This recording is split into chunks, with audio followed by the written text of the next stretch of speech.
Today we're talking about shutter speed. Yes, so many people are afraid of it, but today I'm going to simplify it for you and I'm going to teach you how to capture the world around us, all the movement, how to freeze something in action and how to capture something with motion. So stay right there and I'll be right back.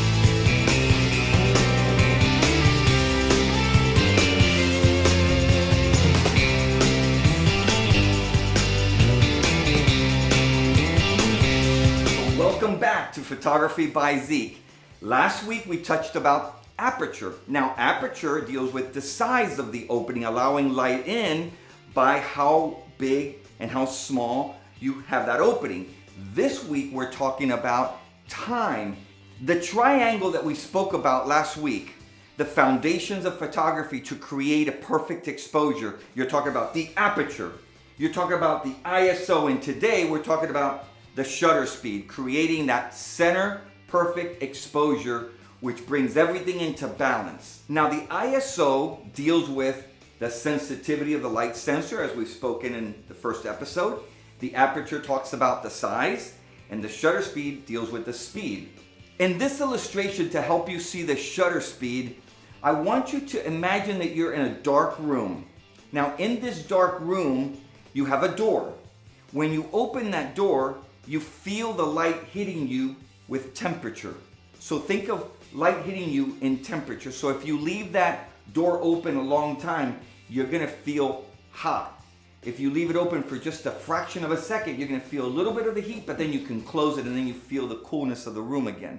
Think of the shutter speed in that same manner. So when I open the door and I allow a lot of light in by leaving the door open longer, let's say we leave the door open for a whole minute, you're gonna feel that heat and it's gonna feel like almost like if it's burning you.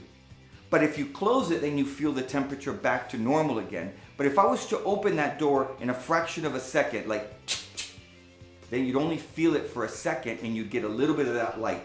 That's the way the shutter speed works. So the aperture is the size of the opening. The shutter speed is how long you allow that opening to be. And different amounts of the aperture and the shutter speed balancing each other out compensate and give you a proper exposure with different effects. Shutter speed is measured in fractions of a second. So if you were to take a second and you were to divide it into 1,000 pieces and you take one of those pieces, that's how long you would allow the shutter to be open, 1/1000th of a second. Last week, talking about the aperture, we said that if you allow the aperture to be open all the way, it affects the depth of field, where you get a depth of field where everything in the foreground of that subject and everything in the background of that subject becomes blurry. But if you close it all the way, it allows everything to be from here to infinity, depending on your lens, to be clear. So when you allow the shutter speed, okay, so let's set aside the aperture for a second. Now let's talk about just the shutter speed. When you allow the shutter speed open longer or less time, what are the reasons that you would do that? What are the effects that you would get? So let's talk about that. When you want to capture something frozen in action, let's say something's going by at a certain speed. Well, the faster that shutter speed, the more you're gonna capture that image frozen. You're gonna capture a split second of that image, capturing that action completely frozen. So let's look at the shutter speed, the aperture, and even the ISO as three different dials that are next to each other. So when you raise one up, the other one has to go down, and they all are being looked at by something, and I call it the judge. You know, you have that hammer and the judge makes a decision. That's the light meter. The light meter is the one that makes the decision. Ultimately, you're the one making the decision, but you're using the light meter to measure and see where that exposure is. So as you raise one up and the other one's got to come down, what are you using to measure those to see where that exposure should be? That light meter. That light meter, remember, has to be in the middle to give you that perfect exposure. So with shutter speed, because we're talking about speed, you're going to be capturing something that is moving in action. You're going to capture it frozen. Or if you want to capture something that looks like it's moving fast, but you want to capture it with movement, then you want to slow the shutter speed down. But remember this, slow leaves the aperture open longer. So during that length of time, whatever's happening is going to be captured. But if you open it and close it real quick, whatever it saw for that split second, that's what's going to be captured in the image sensor, creating an image. Because a world is full of motion, excitement, and things happening, as a photographer, we can capture that, and the different settings of the aperture, the different settings of the shutter speed will give you different results. And that's what I want to communicate. Let's look for the shutter speed setting in your camera. So take your camera, get your camera manual, and find your particular camera shutter speed setting, see where it's at. Now, in most cameras that are digital, you're gonna set your camera, first of all, on manual, on the little M. Then you're gonna look at the back of your camera, and there you're gonna see numbers that have a 1 slash, and then the different numbers of the shutter speed that go anywhere from 8,000ths of a second all the way to 30 seconds. Also, most cameras, to make it easier, have a display at the top so you can glance easily at whatever shutter speed you're using. And then you're going to adjust your shutter speed by numbers from 4,000ths of a second, which is taking a second, dividing it up in 4,000 pieces, and using a split second, one of those fractions of that 4,000ths of a second, to take a picture, which is very, very fast. Now, when shooting a hummingbird, for example, you need something that fast because a hummingbird flaps his wings 70 times per second. And you need a very fast shutter speed, also a fast ISO. Remember I told you that the ISO is also used to capture something fast moving, so it's a combination. Now, you sacrifice quality when you go too high on an ISO because you get noisy, there's grainy, some people call it blurry. It's not blurry, because blurry is when something's out of focus or when you're dealing with the depth of field. So you have to find that balance, and you have to find what kind of look you want, because I personally like that grainy look for certain images, but not for other images. Now, once you start practicing this, you can get a recipe that works for you, but remember that light is shifting constantly. So you might think you have a recipe because you shot something at 11 o'clock in the morning and you're really excited, and the next day you go and it's 11 o'clock in the morning also, but now it's cloudy. You don't really notice it because the clouds are kind of like covering the sun a little bit. Well, that will affect the camera sensors, the ISO, all these things are very sensitive. So if you try to use a recipe without that same exact lighting, you're gonna have to adjust your exposure. Again, going back to that light meter and finding that middle point.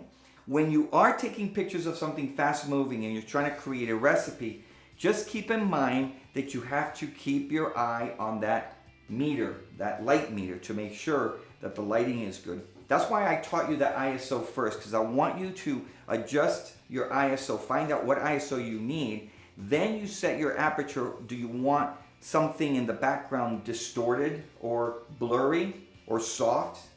That's where you need to take that aperture and you need to open it up. And then you take your shutter speed and you adjust. Now, some teachers will tell you to do a little different of a pattern with that, and that's okay. There's really no right and wrong way to do it. I'm just teaching you a 1, 2, 3 that has worked for me. So adjust your shutter speed once you figure out what you're trying to capture. Because if you want something frozen in action with no movement, you might want to capture a speed car that's passing by, and you want to capture that number 9 on it because it's important to you. You want to capture even the driver's face. You have to use a fast shutter speed. But if you're okay with some movement, you could bring it down. Again, playing with your camera's shutter speed, finding out what works for you. When photographing in an environment where the light is low and you're trying to capture a fast moving object, you have to weigh out what's important. Do you want to sacrifice quality? Do you want to just capture an image?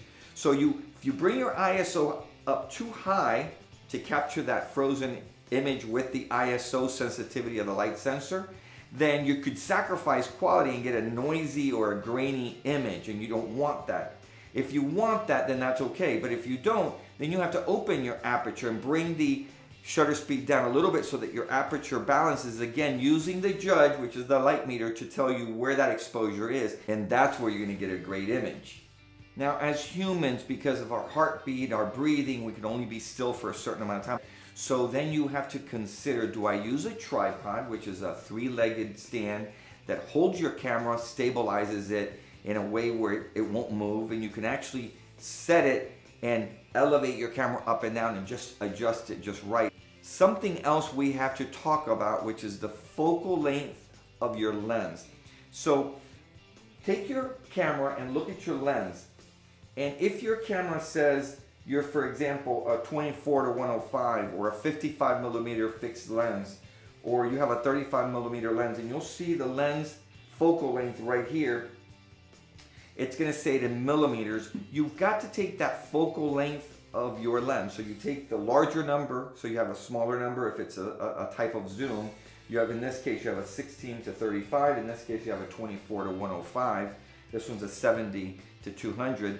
You take the larger number, in this case it's 35, and you double it. That gives you 70. And the shutter speed that you would set it would be, there's no 70, so you have to go up to 80. So set your shutter speed at 80. What that tells you is that you can hold your camera still with that lens at a shutter speed of 80 without you having a problem with moving. Now that doesn't mean that you can move around like this. That just means that you're as still as possible. So for example, with this camera, you have a 105 lens, you double it, that gives you 210. So you know that your shutter speed would be 250, that's the next number up. That's where you would be safe with a focal length of 105. Now with a focal length of 200, you double it, you get 400, and there is a shutter speed of 400th of a second. These are very, very fast shutter speeds. These are fractions of a second. So a whole second is pretty long for an exposure. You can't hold your camera for a full second. The average person would get a blur or a movement. So you don't want to do a second exposure to get something fast moving, because you're going to get nothing but a blur, or maybe even get nothing because that subject might move through the screen before you even capture the picture in that second. So photography has so many cool things, and I love teaching this part of it because you could get very creative. Back in the day when we had film, we had to wait, and we'd waste chemicals, paper, film to get something that today we take an image, go to the computer, inserting your camera card in there and looking at your image, and don't like it, boop, delete, and it's gone. It flies off and never to see it again. So today you could play with these settings and you could experiment and find out what works for you. Shutter speed is done in fractions of a second, as I've told you. So let's look at a number like 4,000. That's very fast.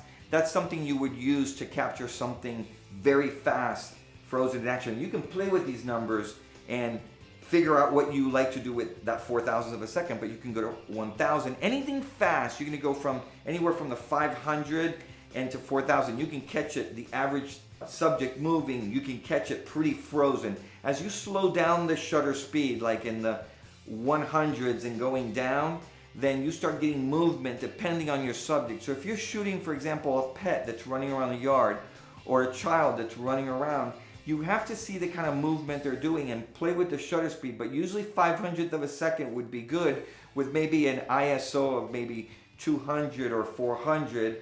And again, your aperture, you're gonna adjust it to the light of the area that you're at, using that light meter as your judge and making the decision so that you can get the proper exposure.